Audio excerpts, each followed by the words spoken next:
Hello listeners, Dan here. Before you begin listening to Machine Tractor Station Kharkov 37, I just wanted to provide you with a bit of context.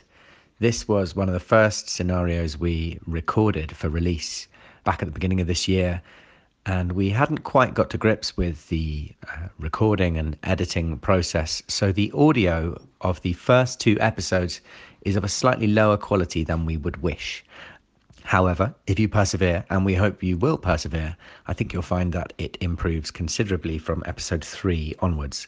It's a really fantastic scenario, so we hope you stick with us for that. And with that, I'll leave you in the almost capable hands of myself, but back in January. January, Dan. Danuary, if you will. Enjoy. The Apocalypse Players present Machine Tractor Station Kharkov 37, a Call of Cthulhu scenario written by Brett Kramer. What year is it again? 32. 32, thank you. Oh, sorry, 33, apologies. God, well that changes everything. It does change quite a lot, actually. We're very much under Stalin by this point, aren't we? With Danon McAleer as Senior Lieutenant Grigor Fyodorov of the Red Army. Looking at Steph. Get him back in the truck. I don't care if he shits all over the place. Joseph Chance as Senior Sergeant Dr. Vissarion Beo Ivanovich Yuskov Lyubimova of the Red Army. Do I know if what he's saying is true? What, Fyodorov? Yeah. Not that I'm looking to, pull him up in front of others. If anything, I want to back him up. I would be inclined to at least trust him, even if you don't trust us. Dominic Allen as Administrator Major Yuri Kopelev of the Telegraph Service of the Soviet Union. Just to clarify 1 second, we both know that we are... Yeah, and Dugov. Oh, Dugov's GRU as well. Yeah, we all are. None of us have got anything to do with telegraph wires. Priority, maintain cover, determine purpose of OGPU team at Station 2, identify OGPU agents, recover OGPU documents relating to mission, capture, interrogate, eliminate OGPU agents. We've basically got to find the OGPU agents. Have to make a show of doing the other stuff. Oh yeah, just fixing the telegraph wires. And all this other stuff. I mean, it's not just telegraph wires, is it? We've got loads to do. And Dan Wheeler as everybody else. I think I might be playing quite a few NPCs. I might not do them all in a Russian accent because you might just get a bit bored and a bit confused. For avoidance of doubt, every NPC you meet will be Russian. I'm looking at a troop roster and there's about 20 troops. Yeah, I mean actually they are all going to sound the same, who am I kidding?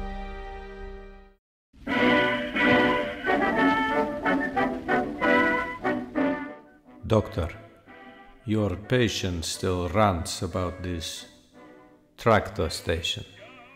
Yeah, Machine Tractor Station Kharkov 37. He speaks of little else. I don't think you know our friend, Comrade Royova. Здравствуйте. I don't believe we have had the pleasure. Oh, the pleasure is all mine. Indeed. You plan to continue treatment? Yes, there are some interesting new techniques that I could... Thank you, Doctor. That will be all. Of course. You have seen the report? I have only just arrived in the country. Then allow me to bring you up to speed. Please. March 11th, 1933. I don't know if you're familiar with the area, but at that time of year the weather is still bitterly cold. The ground still frozen in places, with icy drifts of snow lying in the shadows. Now, please forgive my lyricism. Poetry is a guilty pleasure.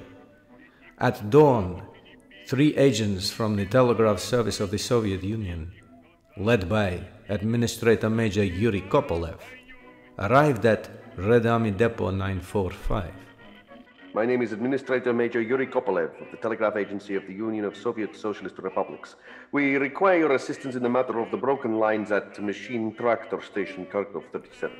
They found the depot in a poor state of repair, with drunkenness rife amongst the troops, but this is not our concern.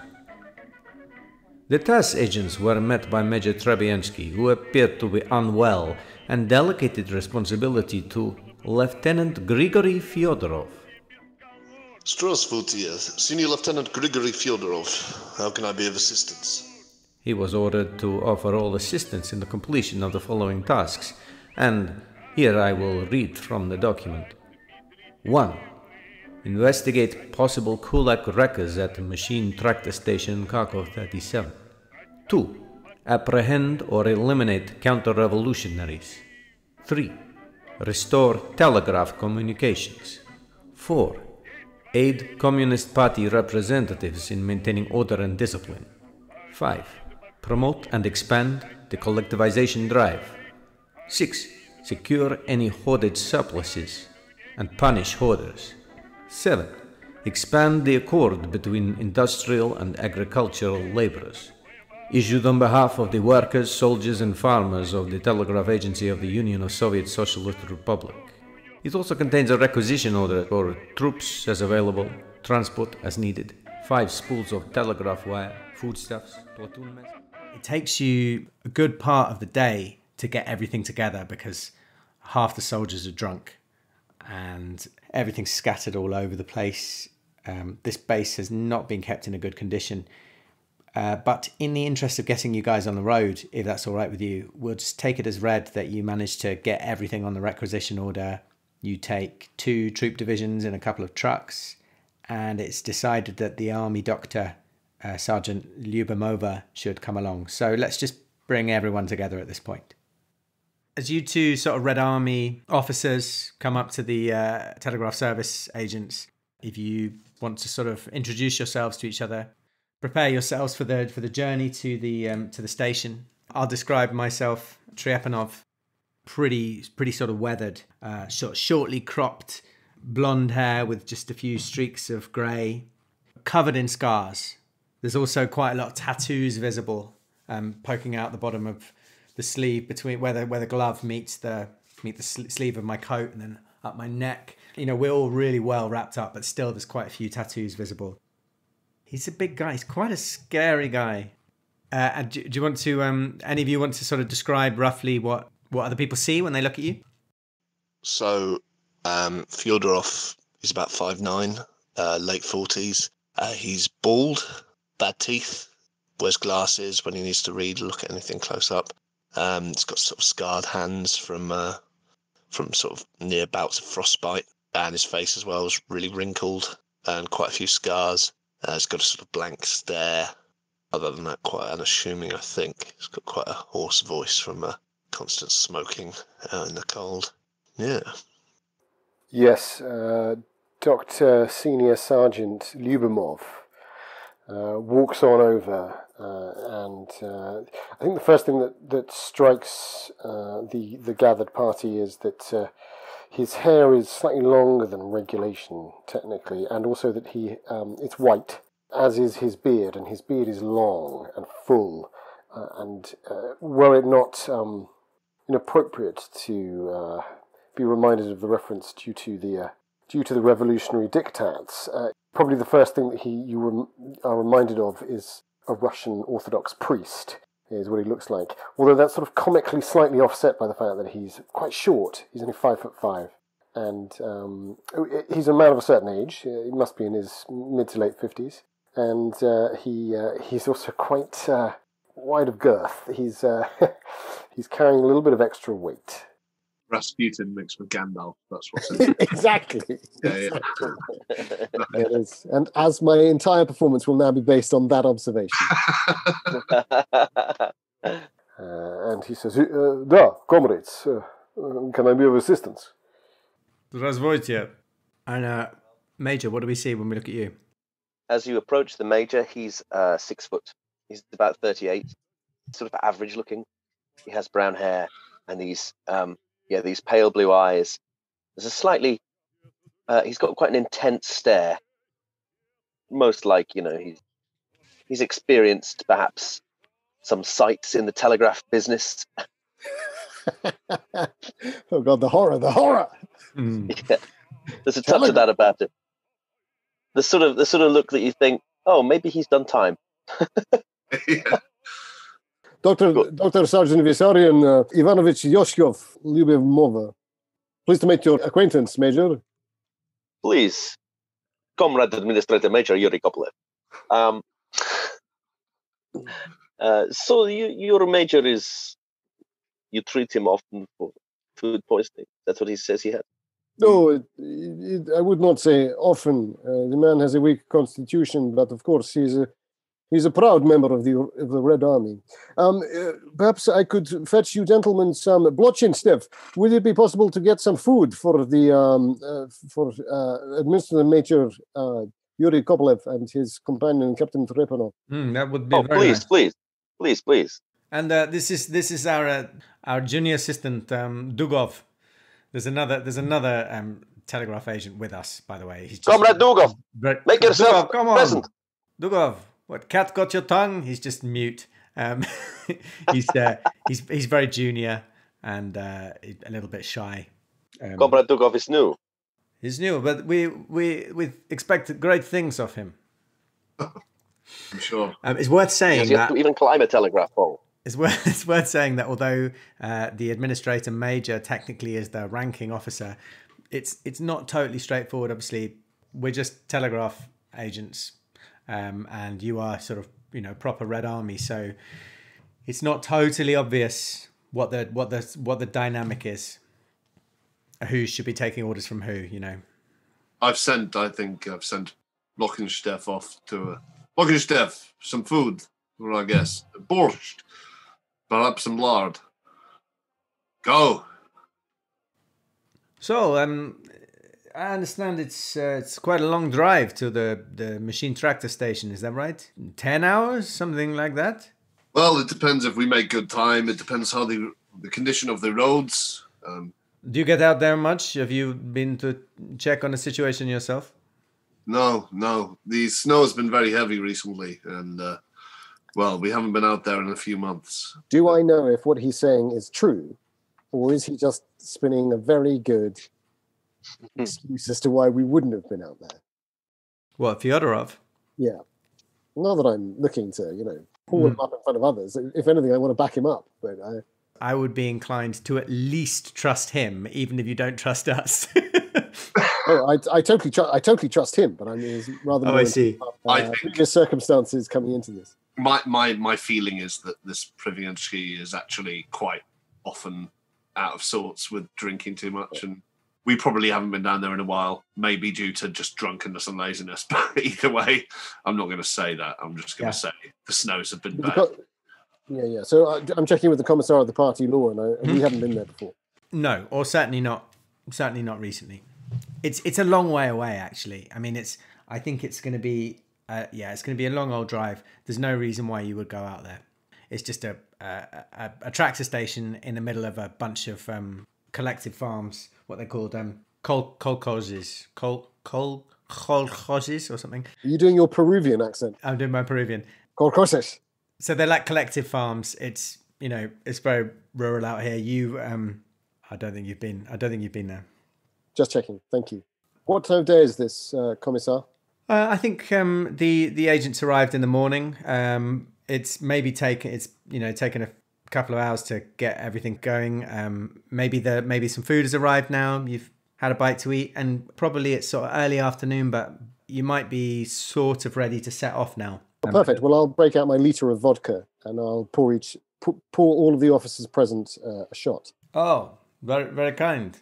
Medicinal, I hope you understand. It's good for you. It's cold. Of course. Well, I don't think we're going to be climbing any telegraph poles tonight, so it's okay. To the party. The party. Nastrovia. As soon as he says that, I'll pour another. I think this qualifies as expanding the accord between industrial and agricultural labourers, so definitely. I'm going to make a note. So, everyone sort of, when everyone's had a bite to eat, they've had a few vodkas, everyone piles into the trucks and sets off. The road to Machine Tractor Station Kharkov 37 is rough. Yeah, it's really bumpy. Lovely work, gents. Have any of you got a drive? Have any of you got a drive skill? Fyodorov, surely you can drive. Yes, I have 9 points above the base on that, so 29. No, nothing. It's you, I think. Then we can all have a roll, basically, on behalf of whoever's driving. Cool. Now, luckily, Triepanov has got very good driving skills. Yes, make him drive. Perfect. Yeah, he's probably going to drive. So I'm going to have a roll for me. Not good. I'm going to have a roll for the major. What's yours? 29. No good. And I'm going to have a roll for Fyodorov. What's yours? Nothing going on. Just the base, 20. 20, yeah. Oh, yeah, fine. We're okay. We're still on the road. Ah, thank fuck. So, sort of bumping along. After a couple of hours, you pass one of these kolkhozes. It's a collective farm. It's, I guess, kind of like a kibbutz, basically. Similar sort of thing. When the rain has just set in. It's that really cold rain where you feel like it should be snowing, but it's not. It's just this grim drizzle. And the first kolkhoz you pass, one of the sergeants says, Bogodosk. It's called Bogodosk. You can stop and have a look around if you want. If any of you sort of need a piss or anything, or you can just push on to the next point of interest. What does it look like? Like, is it unexpectedly quiet looking, or is there anything that might draw the attention? Do you know what? It's quiet, but it's not unexpected, because you know, those of you who are working in this area, that the majority of the residents have been arrested and shipped off to the gulag because they've been labelled as kulaks, and a kulak is a prosperous peasant. So it was a fictitious distinction used by the state to divide the peasantry and increase central authority, divide and rule. So basically, they were doing a bit too well, those peasants. I mean, maybe they were withholding a bit from the state, or entrepreneurial tendencies. A little bit entrepreneurial. So it's really quiet. But there are people around. Is it called Bogodosk? Bogodosk. So the driver slows down as you go past. The local commissar sort of walks out and just sort of gives you like a little friendly wave, salute. There's a few peasants who come out like looking kind of enviously at the truck, as if they're kind of sizing it up to see whether there might be any food on board. Yeah, nothing really that makes you want to stop.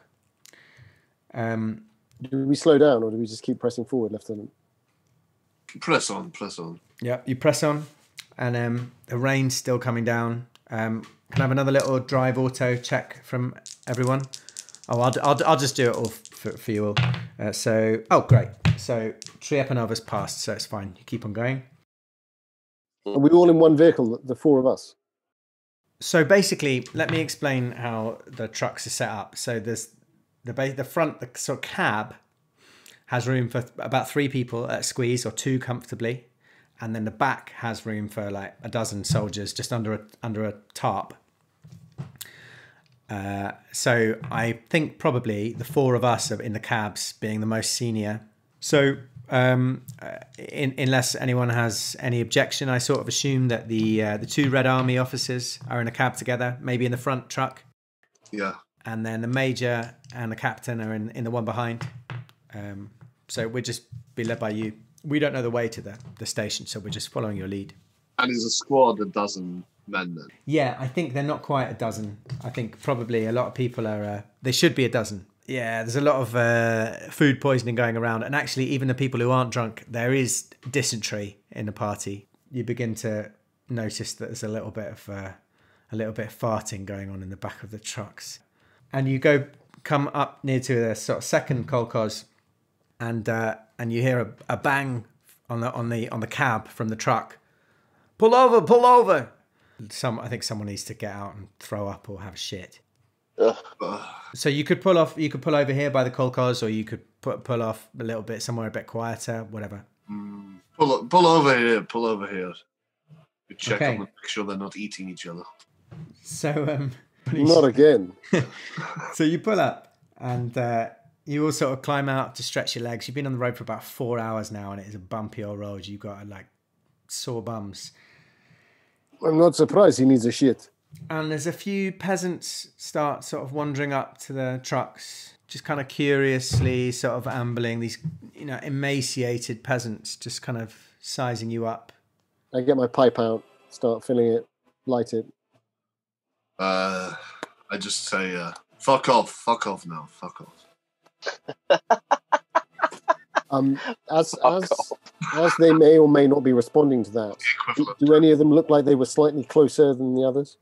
Yeah, there's like one particularly sort of like wide-eyed, hungry. You know, I obviously hesitate to use this word in a Call of Cthulhu game, but sort of zombie-like, you know, emaciated, wide-eyed hunger. Context specific, yeah. Sort of staggers forward.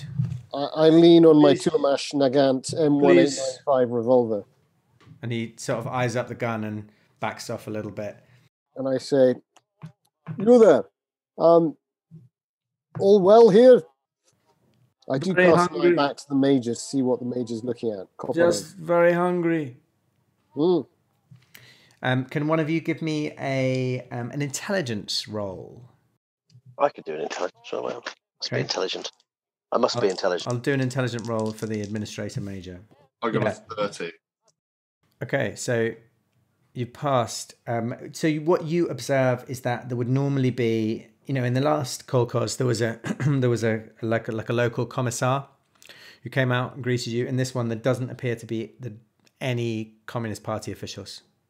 That's partly why I'm interested. But that's you just noticed that, and then some more peasants start coming out of houses. It's getting to the point where you might be outnumbered. There's one of your soldiers just still finishing off shitting by the side of the road. It's a pretty messy business. He's definitely got dysentery. Right, I'm not having this. So I'm just going to shout, "Blocking Steph, get him back in the truck. I don't care if he shits all over the place. You." All right. It's your truck. He sort of bundles the private back into the truck with his trousers around his knees. Sort of. It was definitely dysentery there, was it? Yeah. Well, I mean, do you want to? I mean, you can if you want to go and have a closer look, Doctor. Well, I mean, yeah. If he was shitting himself, then how bad is this going to get? And is it spreading? That's what I'm concerned about. Yeah, I would be concerned if I were you. I mean, what's the stench like? Is it the classic? Yeah, you're going to go and do a bit of medicine. Yeah. Well, basically, I think I can give you this for free. You live with these men. You know there's been a bit of dysentery going around. I know. Is that because of Smolkov's cooking, or is that because of, or is that because we've been given really bad rations? Who knows? Bit of both. I mean, you know, the condition of the camp is not good. Yeah. The diet, probably mainly just your diet. Anyway, so you sort of bundle everyone back in the trucks just as the army of peasants is getting to the point where you think probably if they attacked, they could overwhelm you, and they look really hungry. So you set off again. Another drive auto roll. See whether you keep going all right. We better not fucking stop here. That'd be the worst. It's fine. You're still good. Right. So then there's the last Kolkhoz you passed. You pass now as one of the sergeants yells out, "Degmatorsk!" This one's called Degmatorsk. We know that one. It's ruins. Yeah. What's happened here? Myself and the doctor will know of this one, won't we? Yes. Maybe you pull up so that another soldier can have a shit, and you all gather round, you know, for a smoke or a drink, and maybe the major does ask exactly that. What happened here? What happened here? People seizing crops, acting against the party. It was. You mean a counter-revolutionary element? Yes. It was a rotten village, a rotten place. So, how did you come to know this? Well, I don't want to take you for a fool, Major. This is not our job to put down counter-revolutionaries. Are you saying that you did it anyway? Or this was the NKVD who did it? Listen, we know this place. There's nothing good here. Let's keep moving. You say let's keep moving, but just as you say that, the rain starts coming down a bit heavier and the cloud cover comes over, and you realise it's actually getting dark, and it's another 4 hours drive to the tractor station, and the men are all whinging a little bit. The drivers are getting a bit tired. Get that man out of the back, strip him of his clothes, burn all these clothes. I don't want this shit all over people. Come on. Put him in his blanket. I don't care. Put him in his blanket. You have some spare? He's that guy who was shitting himself is now sort of shivering a bit. It doesn't look like he's going to be any use. And as someone else starts to look a bit green, and one of the sergeants says, Lieutenant, I think we need to stop for the night. Yes. And in my knowledge, there's nowhere else nearby geographically that would serve. You could go back to one of the kolkhozes you've passed, but between here and the tractor station, to your knowledge, it's about another 4 hours drive, and there's you potentially could break down between here and there. As you've seen, the road is pretty ropey, and there've been a few near misses already. And there are still buildings standing in this place that seem usable. Well, they would offer a bit of shelter. You've got the kit to set up camp here. You're thinking that you might have to set up camp at the tractor station anyway. You don't really know what you're going to find there. So you've got enough stuff to, properly set up camp. But why would we stop if we don't have to stop here? Yeah, you don't have to stop here if you wanted to be. If you've got a bad feeling about this place, which you might well have, then you could stop somewhere else. I observe this thought process that's going on. Do you want to give me a psychology roll? Yes. I observe Kopolev observing Fyodorev. Classic Russian stuff. Yeah. Real Soviet stuff. What's your psychology? 67. Yeah, so you passed it. You just see a lot of guilty glances at the burnt out barn. Like, a lot of the privates just are looking at it like, it doesn't take a psychologist to know that they were part of something they don't feel very happy about. What's your spot hidden? It's probably amazing. It is 63. So you notice that there's the remains of a gallows on the outskirts of town as well. I wonder if this was sanctioned by the Central Politburo. Do you say that out loud? No. Yes, but very, very quietly. Trepanov hears. Well, I didn't see that, Trepanov. It's getting dark. That's all right. And says, well, this isn't what we're here for, is it? So maybe leave best alone. But Trepanov.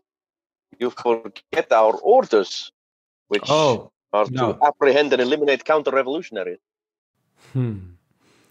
Yes, keep your voice down.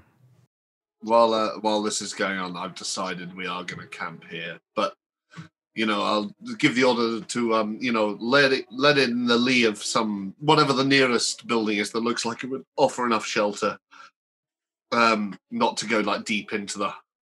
I mean, it's a pretty small village, I'm imagining, but not to go too far in. It's let's just use the first bit of wall that we can find to Great. So just next to the gallows, basically, you start setting up. So the men, although they're in a bad state, some of them are hungover, some of them are got dysentery, and they're all tired. They actually get the tents up pretty quick. This is something that's become muscle memory. So the tents go up pretty sharpish.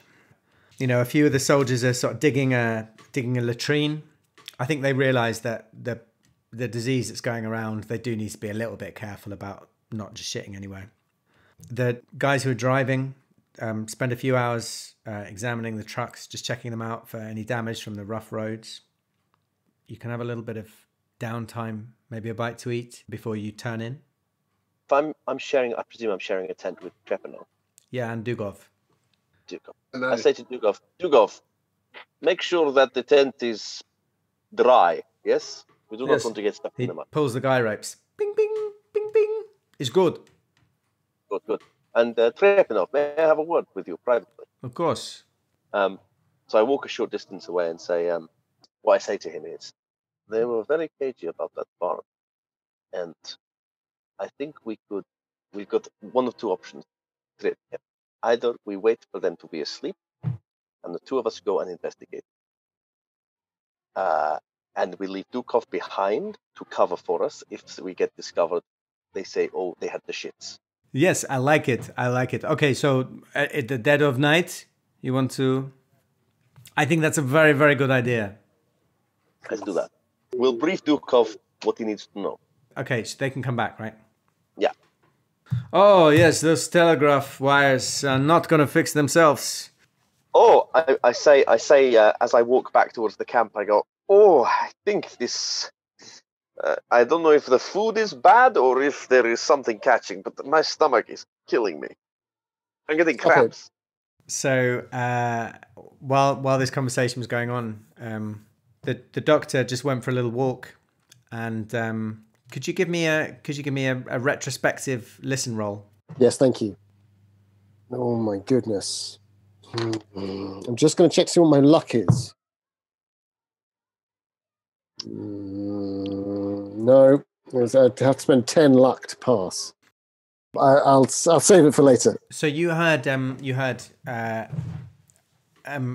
like hushed conversation, but you couldn't make out really anything of interest. I shall wander over for my piss anyway. It could have been anything, basically. I mean, you know better than anyone that all these different departments and factions and quangos, they've got their own agendas. It's just politics. It's probably just politics. You two, is everything okay? Are you sort of winding down for the night, thinking about turning in? Yeah. Myself and the lieutenant. Yeah? Or any business to attend to? Not direct business, but I feel like I might have a couple more drinks because I'm not feeling very sleepy. This place makes me uncomfortable. Yeah, sure. I think I'll pour him a drink, and say, До свидания. До свидания, of course. What, Lieutenant Fjorov, this place seems to hold you by the heart. Well, you know, orders are orders. But what happened here, it wasn't a good day. No. You know, that stuff, you hold it for long enough. I saw a shepherd once in Olmesk, not so far from Kharkov, and he saw his herd rolling off a cliff. Stayed with him his whole life. Never talked about it to a friend, to a man, many years. And then eventually he spoke to someone about it, cried, and the weight was lifted. Well, to lose that many lovers in one instance is hard, you know? Very wise, very wise. Here, have more. To this, to the sheep, my friend. Let us drink to the future and to the sheep. Yes. Such sweet ladies, the sheep and gentlemen. Well, I'll be up for a little while, I think. Yes, but remember, the shadow of the gallows is lighter than the rope. Thank you, my friend. You too, comrade. And remember what I said earlier. Yes, we keep an eye. Yes. Yes. I would like to. I just kind of want to wander over to the gallows. I kind of want to wander over. Okay. And just do a little circuit, just very close, really. But I just kind of feel the need to like re-see the layout of the land in this place. Yeah. Now that I'm here. By all means. And just see if I see anything. I'm not particularly looking for anything, but it just feels like something I should do. And if I don't see anything, I'll just loop straight back round and try to get to sleep. Yeah, sure. Okay, so you take a little wander down to the gallows. You can give me a listen roll. No. You just hear, normal, what you would expect to hear, a few insects, just like, small mammals rustling around. You have this nasty feeling about this place, but it's based on your experience here. There's actually nothing particularly odd about this place, except for what you sort of were party to. So you make your way back to the tent. Were you planning on, I think a guard has been set. One of the sergeants has set a guard. So if you want to plan to stay up, you can try, or you can just turn in. I'll pass by the major and drop him off. I'll pass by their tent just to see if I casually hear them talking or if they're asleep now. But Okay. other than that, I'll go back to my tent. Do you want to give me another listen roll as you pass their tent? I'd love to. A 10. You can hear one person snoring, and that's it. Okay. Well, I sort of I clear my throat as I carry on walking, just in case one of them is feeling the need to sort of interact. But otherwise, I'm gonna just walk back to my tent and try and sleep. Okay. I'm gonna take my pipe and wander over to Sergeant Kovalevsky. Yeah. Sergeant, yes, Kovalevsky, comrade. Yeah, all right. How's it going? A word, if you will, a word, my friend, a word. A word to the wise, as it were. Go on. The good Major Administrator. I hear that he has friends in Moscow. Major Administrator has friends in Moscow. What's that to me? Make of it what you will, Sergeant. Make of it what you will. I heard him talking to his friend, the captain in the tent, about big things for upcoming gentlemen. People who want to prove themselves, looking for counter-revolutionaries, men like yourself. All right. Okay. So, what? Just look out for counter-revolutionaries like we do anyway. Is that what you're saying? Use your imagination. Oh. You got it from me. That's all I'm saying. Sure. Thanks, Doc. Look, we put a couple of the privates on guard watch. I'm turning in if that's all right with you. Oh, it's not my job to speak to the lieutenant about when you turn in, but yes, I think a good choice. As your doctor, I sign off for this. Sure. Yeah, you just stay away from those folks with the shits. You're telling me? I tell you. We've only got one doctor. You burnt those things, yes? Well, That's don't right. you do it. Get the Okay. child. Get the child to do it. Nighty night. Yes. Just Don't let the bed bugs bite. I have to remember which one that is. Is that Kovalevsky? Yeah, Kovalevsky. he's I don't like. And a good choice. A good choice by. He's too intelligent for his own good. I shall wander about chuckling to myself. Yeah, I take it the food probably wasn't great, was it? So I might just dip into my backpack and cut myself a nice little slice of sausage. Oh, cheeky. Nice. Wonder how long that's been at the bottom of your backpack. So I think everyone turns in, except for the administrator major and the captain, who have sort of waited up. Can I ask one question? Of course you may. You can ask as many as you like. On the record, do I actually know about this place? Because I have nothing in my information that reminds me of this name. Oh, do you know the place where we're in right now? Yeah, the village. I think you may have heard of it from the men. Nice. Thanks. That's all I needed. I wasn't here. What I've got is, without giving details, that during last fall's famine, something happened here, which I and most of the men were party to. So 32 is bad. 32 is really bad. yeah. We all know it. So if you've been there at that time you'd probably at least have heard. Thanks. So, you two Red Army gents are asleep, is that right? Yeah, try to roll for it. I was trying to sleep, so yeah. It's going to be a long day. So, all is quiet. There's a couple of privates on guard duty, but Kopolev and Trepanov can see them sat by a little fire, having a smoke, drinking a bit of vodka, having a chat. You know, they don't know who they are. Haven't been introduced to all the men, and you're not going to be. Sorry. Sorry about that. Kopolev, I had a quick look. I think pretty much everyone is asleep. If you want to take a walk around the village. Let's get inside that old barn. That was the source of the greatest discomfort. Sure, let's go.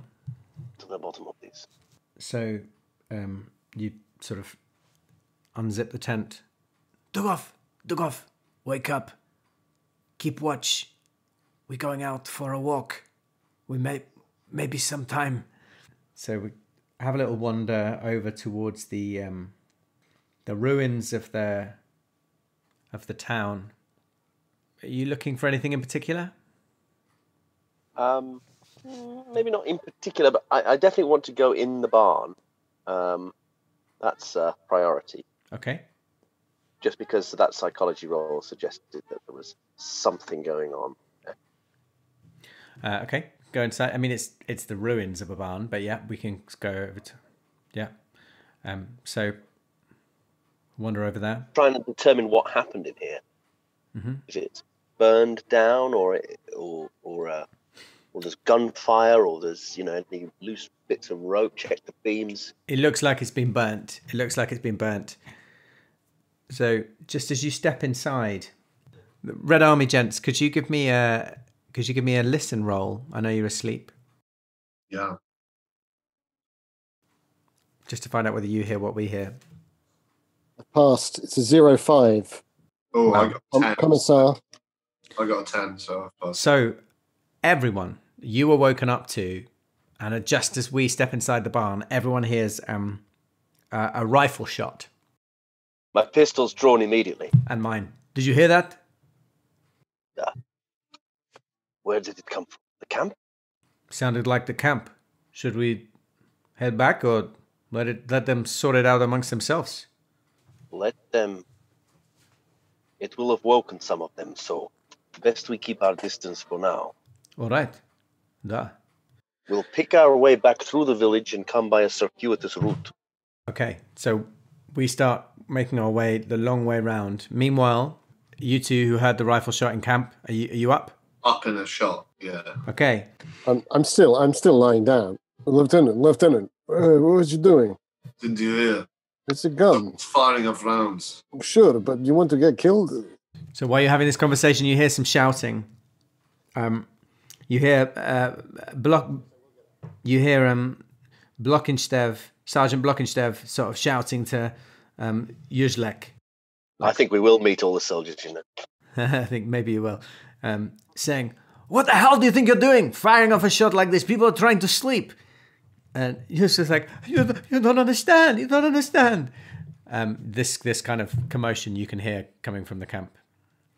I'm going to march straight over to them and say, "Who fired?" It was Yuzlek. Okay. Yuzlek, come here. Calm down. Sir, yes, sir. Yes, quiet. Calm yourself. Sir. Give me a psychology roll. I don't really think you need it, but...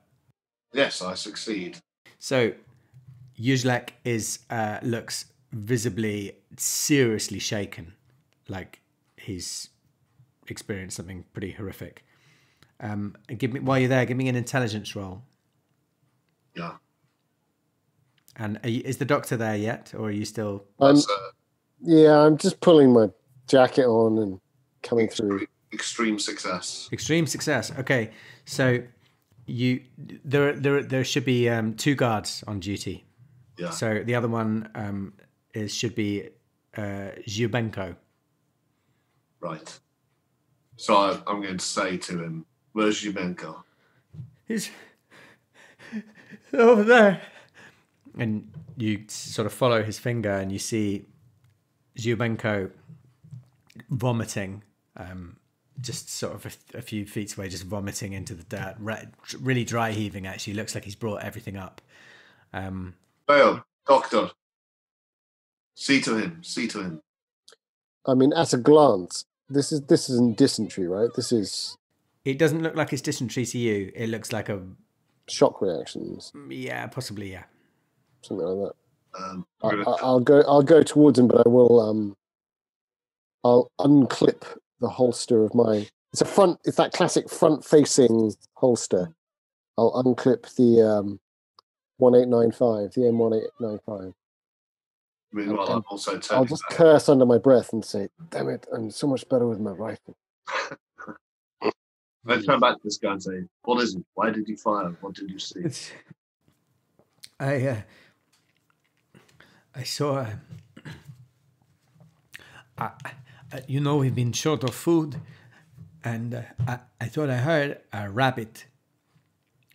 So I shot. But then we went to collect the rabbit, and we found something terrible, so terrible. Can I still hear this? You're with Zhubenko, who's still vomiting. It's only the lieutenant who can hear this.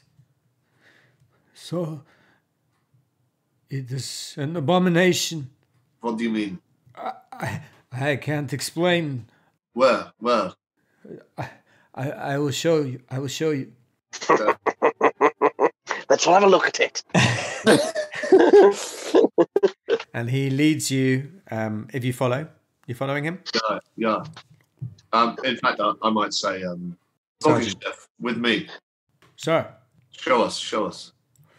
So, I've got my gun out at this point as well because you would, wouldn't you? Kovalevsky, this man is not fit for duty. Get someone else up here. You come with me now. Here, you. You are vomiting. You have to see me. I'm the doctor. Just woke up. Yeah. What? Are you talking to Kovalevsky? Kovalevsky, come on. I just woke up, Doc. Give me a break. Our rifle has been discharged. All right, I'll look after Zhubenko. Come with me. Come with me, lad. Come on. And he takes off the sort of very, very shaken and still... Oh, no, I wasn't necessarily saying that he takes him. Oh, sorry. I'm just saying, come here with me. I don't want to be left alone. Oh, all right. They're going this way. Look, you see the others, they're leaving. So you want me to go with them or stay with you? You need to have a man here. Get a man here to help us so that we have someone watching this part of the world. Look, you remember what happened just two Kalkos ago? We had... All right. So what do you want? You want some what exactly do you want? I'm trying to get someone else who isn't vomiting to actually keep an eye out. Okay. So fine. Kovalevsky's got it. He gets a few of the privates around. Everyone's just sort of like keeping an eye out and high alert. They don't really know what they're looking for at this stage. And at the same time, I'm looking over my shoulder thinking, where's Kopelev? And I'm looking at his tent and thinking, he's not come out? So you can see now Kopelev and Triepanov walking back from the village. I think that's fair to say. Oh, I see. Oh, walking back from... Oh, in the middle of the night. Okay. Clocked. We've just gone to be sick, that's all. We've just gone for a poo. Sure. Some people may well be doing that because they're being ill. I don't know. It's coming back. I'm not 100% certain. Lyubimova, so are you... I'm asking, so what's the name of the private again? Sorry. The private is Zhubenko. Zhubenko. It's Zhubenko, isn't it? Zhubenko. Pull yourself together, man. Here, have some vodka. I take the cheap stuff out. He takes a swig of the vodka and it comes straight back No, up. No, don't take the bottle. I give you this. And I give He's shaking. I give him the cup. I give him the cup that I always carry with. He has a little swig of it, but he's just shaking. He's kind of white as a sheet. Look at me. What's happened? What happened here? The rabbit. No, don't think about the rabbit. It obviously was not the rabbit. It's fine. What? Okay, all right. Everything is going to be fine. The lieutenant is dealing with the matter. We also have the major here. Everybody is going to be happy. We're going to go to the tractor station soon. No, I want to go back to the base. Let me go back to the base. Don't be a child. Do you want your mama? Shut up. He shuts up. Everything will be all right. No, I'm not going to slap you yet, but I'm thinking about slapping you, my friend. You know, if there was the lieutenant, he would slap you now. I know this. Huh? All right.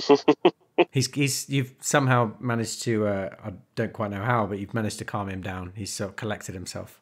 My friend, everything will be okay. It's me, it's the doctor, it's Bale. You can talk to me, you know this. Tell me a little bit. Don't try and pretend to understand. He just points off. He's not interested in telling you anything. You tried to make the shot. Did you shoot? No. That's all right. Get back to your tent. Were you in with crap? What was the name? Uselek. Were you in with Uselek? All right. Get back. Warm the tent up for you and Uselek. He will come back for you, and you will need to warm up together. You like close together tonight. Stumbles back to his tent very gratefully. Meanwhile, the Lieutenant Fyodorov and Uselek are going towards this sort of the patch of grass that Uselek's been pointing at with his arm really sort of outstretched, like he wants to lead by the very end of his finger, like he wants to keep his face as far away as possible. And then in the dim light of the moon, as you just sort of come close enough, the sort of scrub grass, you can see over it that there's a creature that's been shot. Not a rabbit. It's kind of a rabbit. It's about the same size as a rabbit. Its back legs look basically like a rabbit's back legs, but the fur's a bit blotchy, like mangy. You're just looking in moonlight now, so you can't see anything too clearly, but the forelegs are much longer than they should be and completely bare of hair. No. And no. There's you can see where the gunshot came in on the creature's left side, and it's sort of decimated the internal organs, and the creature has bled something that maybe looks a little bit thicker and browner than normal blood into a sort of pool on the ground. And there's a really, really vile stench, like the sort of stench you might expect from a rabbit that had maybe been dead for a lot longer than 5 minutes, which is sort of making you gag. But the thing that's really shaken them is the head of the rabbit, which is like obscenely large. It's about like sort of like 5 inches wide, which is pretty big for a rabbit, and it's got really obvious curved teeth coming up from the lower jaw. And then the worst of all are its eyes. One eye is normal size and the other like takes up almost the whole side of the head, and it's like a sort of cataract, opaque, tumory mass. Oh God! How close do you look at this thing, Lieutenant Fyodorov? See too much. Horrifying. Pretty closely. So, could you give me a sanity roll? Yes. Horrifying. So is the rabbit. It's a hard success. Okay, that's fine. So it's dim in the moonlight. Just myxomatosis. So in the moonlight, you think this is just a deformed rabbit. Inbreeding. You've never seen inbred rabbits before? It might be inbreeding. It could be anything really. But it's not very nice. Are you just going to leave it there? No. I think my worry is it's had such an effect on these guys. I'm on a. What is the ground like hard? Yeah. Right. It's the ground's like icy hard, really. I might. I was about to sort of stamp it into the ground, but that's probably not gonna.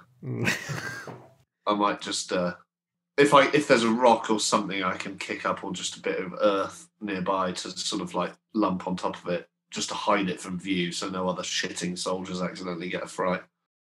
Before you do that, Tell me, is the doctor, are you making your way over to where they are, or are you staying where you are? I think I'm genuinely, instinctively turning on my heel, and as fast as I mean, it's like it's a comedy tubby run back to my tent for my Moisin Nagant 1891 rifle. Okay. Which I feel I'm a lot better with than I am my sexy ass pistol, which I like to flaunt, but we're past the flaunt stage. We're now into the something's not right here. Fucked up rabbit stage. And the lieutenant's been over there and he's clearly looking at something, so I'm going to do that. Because in all truth, I left it behind. I just wandered out in my gun. So while that's going on, Lieutenant, you can try and sort of kick a bit of the scrubby grass over it to try and cover it up. Yeah.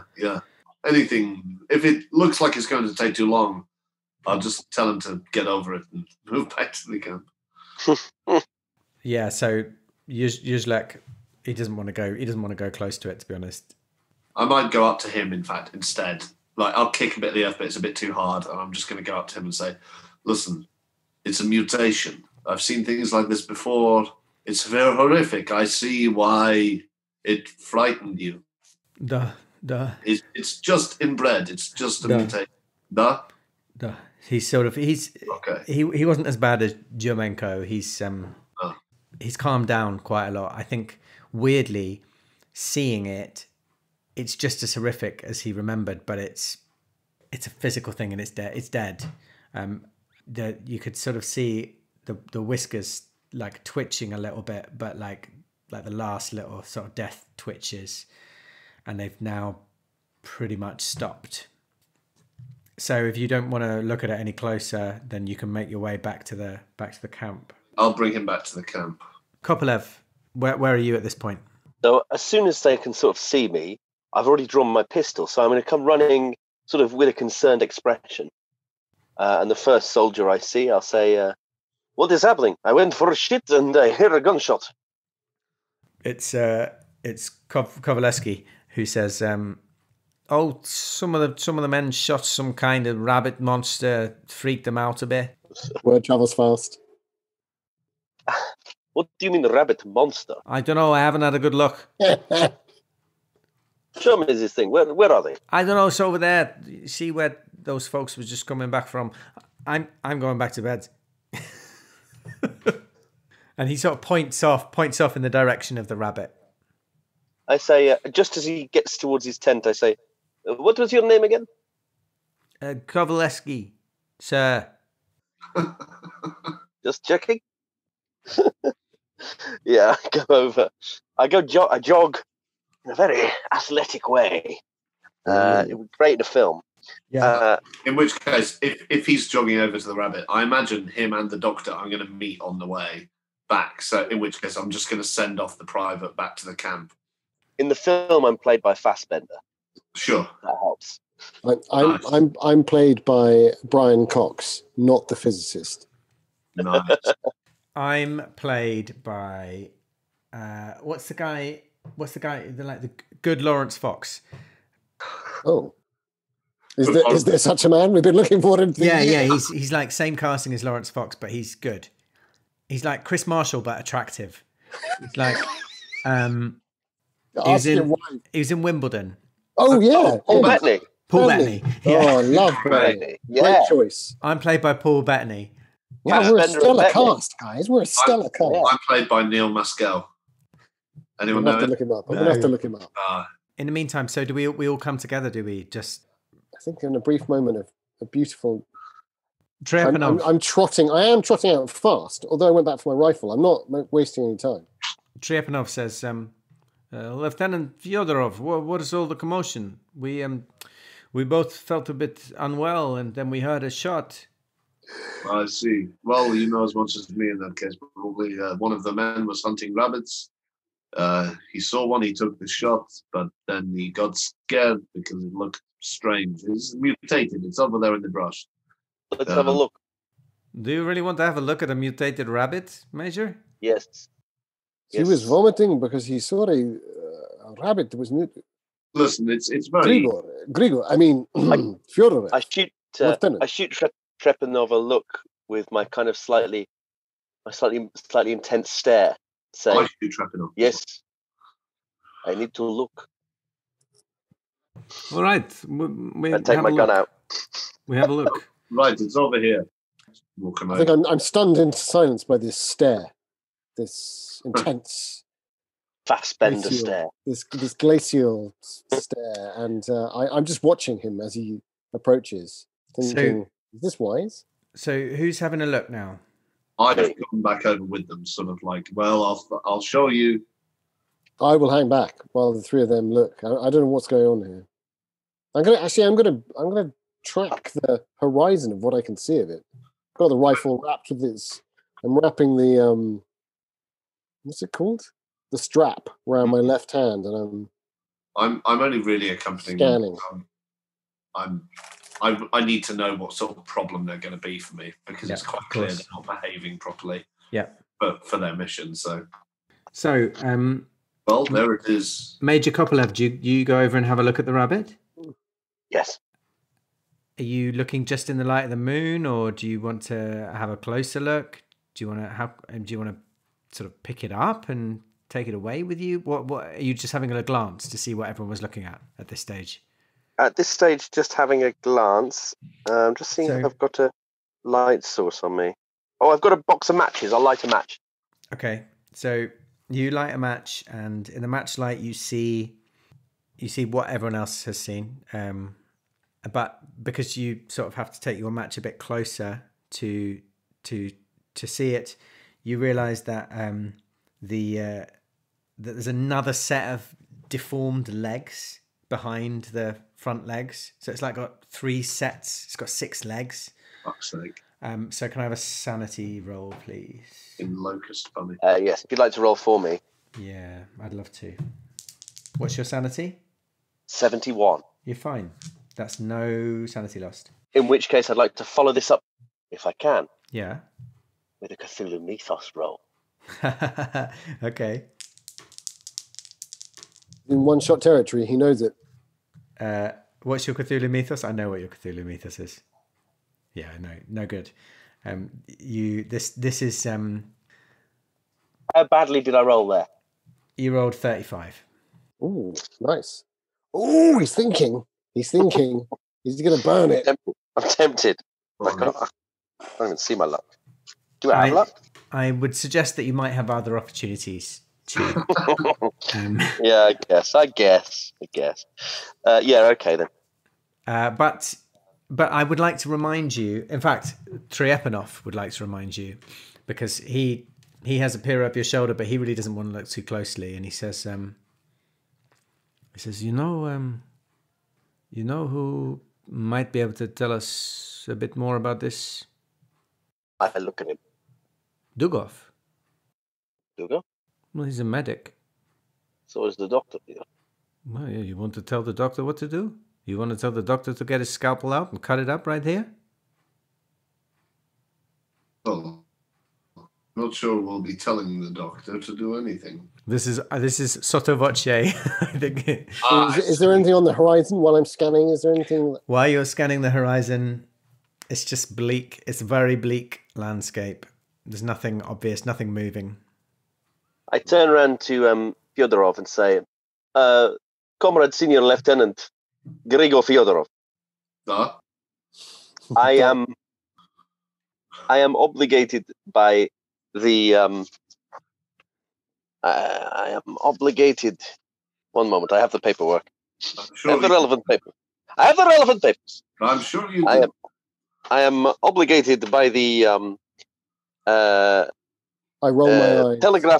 Telegraph Agency of the Workers, Soldiers and Farmers of the Union of the Soviet Socialist Republic to document everything. I see. There is a possibility that our initial assessment was that perhaps there was a counter-revolutionary element that has perhaps sabotaged the telegraph lines. And do you think perhaps it could be an act? Rabbits have been digging at the telegraph poles instead? This is something we must write down. We must document it. Radiation. Radiation. It could be radiation. It could be radiation. Do I hear this? You hear this? My ears prick up. Well, what do you think? Radiation? Possible? Well, it's a little out of my field remit, Lieutenant. I'm more used to patching up men who've been shot. Yes. It's a little out of the Telegraph Commission's remit as well. When I served against Denikin in the south, we were not talking about radiation. I am the Comrade Administrator Major. I decide what is in the remit of the Telegraph, the Telegraph Union. I see. This is in the remit of the Telegraph Union. And I served against Denikin. Where were you in that battle? In the south. Ignore him and turn to Captain Trepanov. Please fetch Dukov and tell him to bring his little book to write down everything that he finds about this rabbit. I turn to Fyodorev and say, perhaps this Dukov, who has some medical experience, could assist us in the matter in question. He is merely documenting what he observes. It is good for him to practice his writing. I am merely talking to my lieutenant officer. Yes. Then you must stop shouting. Then why are you shouting, my friend? Why are we shouting? Major Kopolev, I feel I may have been unfair to you in your mission. Next time, in tomorrow's driving, perhaps you tell us to stop every 2 minutes so you can jot down every pebble and twig you see. All right, my friends, comrades, we are here working together. Come now. I take a bottle of whiskey out of my bag, with vodka. If only it was whiskey. Vodka out of my bag, and I pour some into a cup, and I pass it over to Fyodorev. Come now, my friends, and I pass the bottle over to Kopolev. Trepanov at this point is sort of halfway between the group and the tents, trying to work out, waiting for a signal that he should be going to get Dugov or not getting Dugov.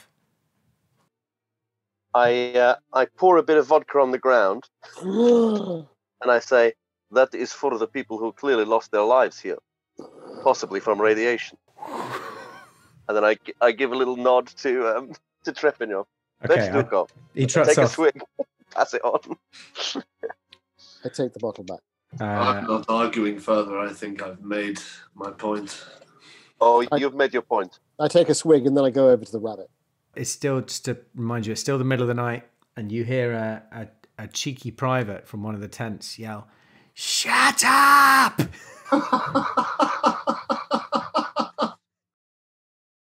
You've got no idea who it is. Can't tell. I ignore it because that's far too much hassle. Yeah, wow. You wouldn't get this shit in Leningrad. No, you wouldn't.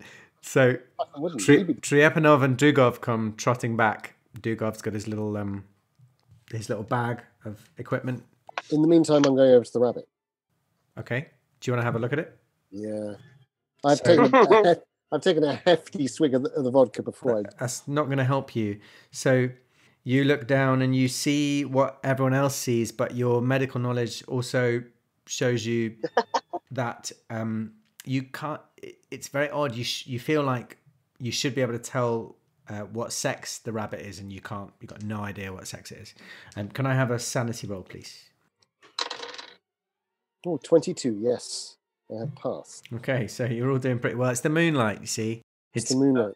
In moonlight makes everything look nice. Even a deformed rabbit. You're in 33, and everybody's facing peasants who might turn on you. Famine around the corner. No one trusts anyone. Yeah. So I'm looking at this thing, and clearly the other two are right on my neck as I'm examining it as best I can with my limited capacity as a doctor. And I'm going, okay, yes, I don't know. Okay, but there's extra legs, so that's a set of extra legs. Yeah. But can I just check my biology skill? Want to check if a rabbit should have these guys are talking three sets of legs. These guys are talking about science and radiation, but I mean biology or chemistry, whichever one you give me. I'd give you biology or medicine or natural world. Natural history? Well, it depends what you're trying to find out. What are you trying to infer? Has there ever been a case where a creature has had secondary limbs outside of a fetus? I mean, because this looks fully grown. This has been running around, right? This guy shot this. Yeah, I'll tell you for free with your, as a scientist, that's not the strangest thing. I mean, they're like sort of vestigial limbs that has been seen. It's quite common with sheep and cows, I think, for them to be born with two heads or maybe an extra limb. They don't often live for very long. This is a unique case. Yeah, but I mean, the extra set of limbs really isn't the weirdest thing about this. I mean, if you wanted to have a really good look, if you wanted to sort of use one of your skills, you'd probably have to take it back to camp and look at it in a bit more light. And with that in mind, Dugov says, Major, what would you like me to do? There is a rabbit that is deformed. I want you to inspect it. I want to know everything about the rabbit. Everything about the... Everything about the rabbit. I want a full report. For the Telegraph Bureau, of course. And he leans over and has a little look. And it's not just for the Telegraph Bureau, Dukov. It is for the people of the Soviet Union. This report, if it is significant, will be passed on to Comrade Stalin himself.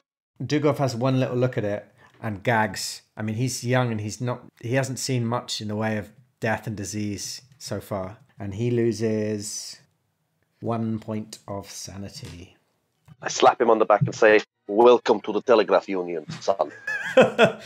And he says, if you want me to... You thought your fear of heights would be a problem. Ha! If you want me to examine this properly, I'll need to look at it in daylight, at least, and ideally in a more sterile environment. We don't have much time. We must do what we can. I walk over to Fyodorov, and the more perspicacious might notice that I'm whispering to him. And that's what I'm doing. Okay. I want to see if I notice him whispering. Well, do a psychology roll. Or rather, I want to see if I hear what he's saying. Okay, give me a listen roll. Great. What did I roll? You rolled 17, but because he's whispering, I want it to be a hard success. Well, I've got a 54. So I can tell you that you hear... So what you hear is, you hear the doctor, you hear your name, you hear him saying something about you perhaps being trouble. And maybe implying that you might be a little bit closer to Stalin than you would expect. That's the vibe. Dugov says, "So, do you want me to take it back to the camp, or?" No, yet. I just want you to have a look at internally so that we can write a full report.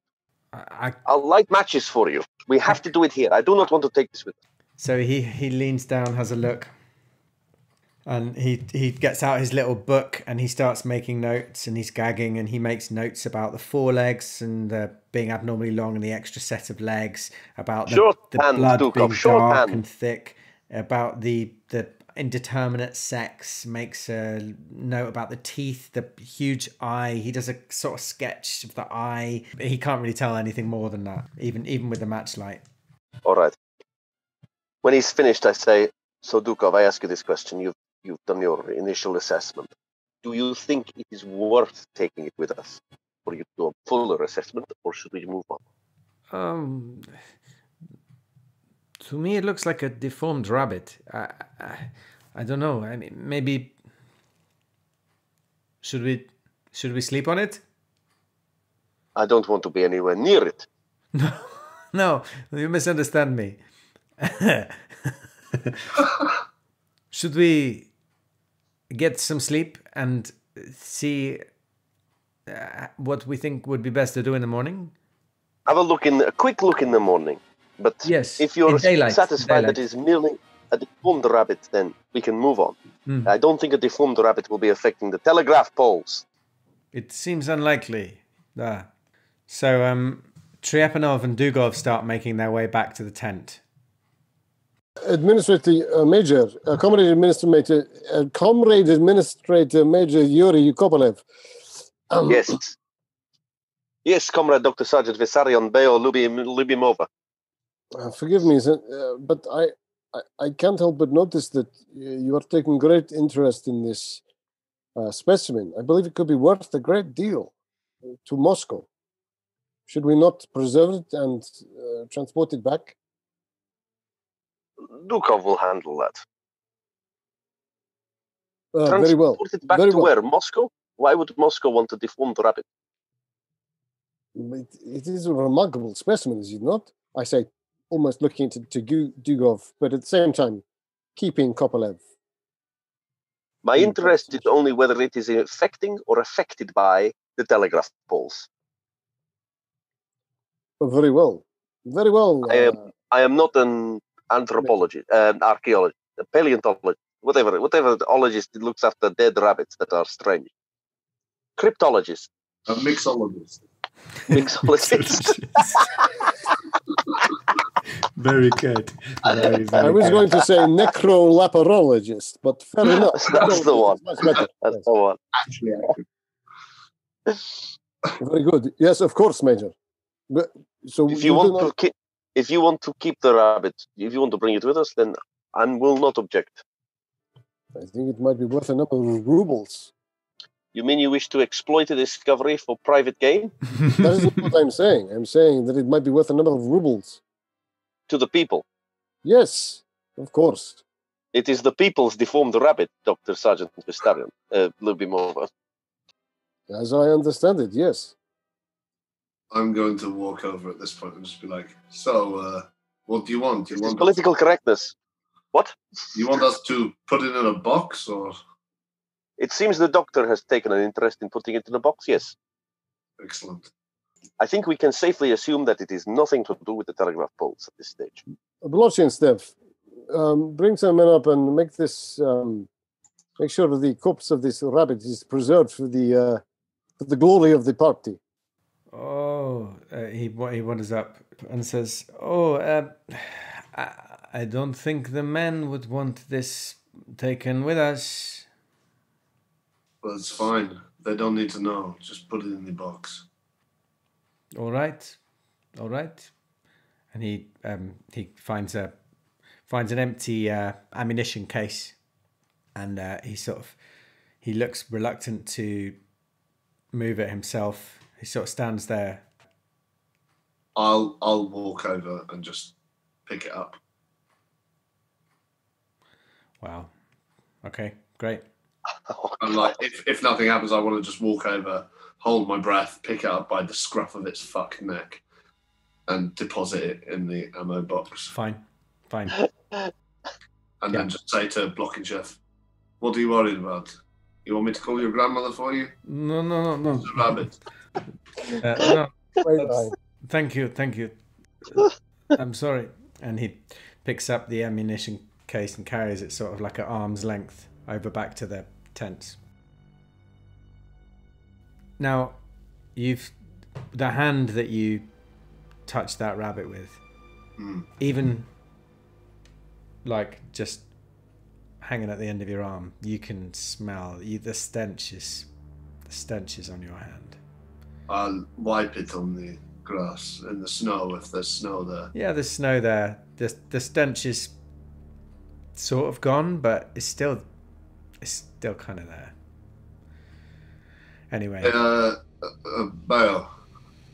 I pour him a glass of, pour him a cup of vodka and say, "Do with that what you will." I just hold my hands out. Oh yeah, okay. I'll pour some of the cheap stuff on it. Yeah. So you feel like that's basically got rid of the stench, and you all, you still reckon you've got a few more hours of night where you could get some sleep before you have to set off in the morning. So you wander back to camp, and as you all sort of settle down to sleep, Senior Lieutenant Fyodorov, you can still smell it on your hand. And that's the last thing you remember as you sort of nod off to sleep.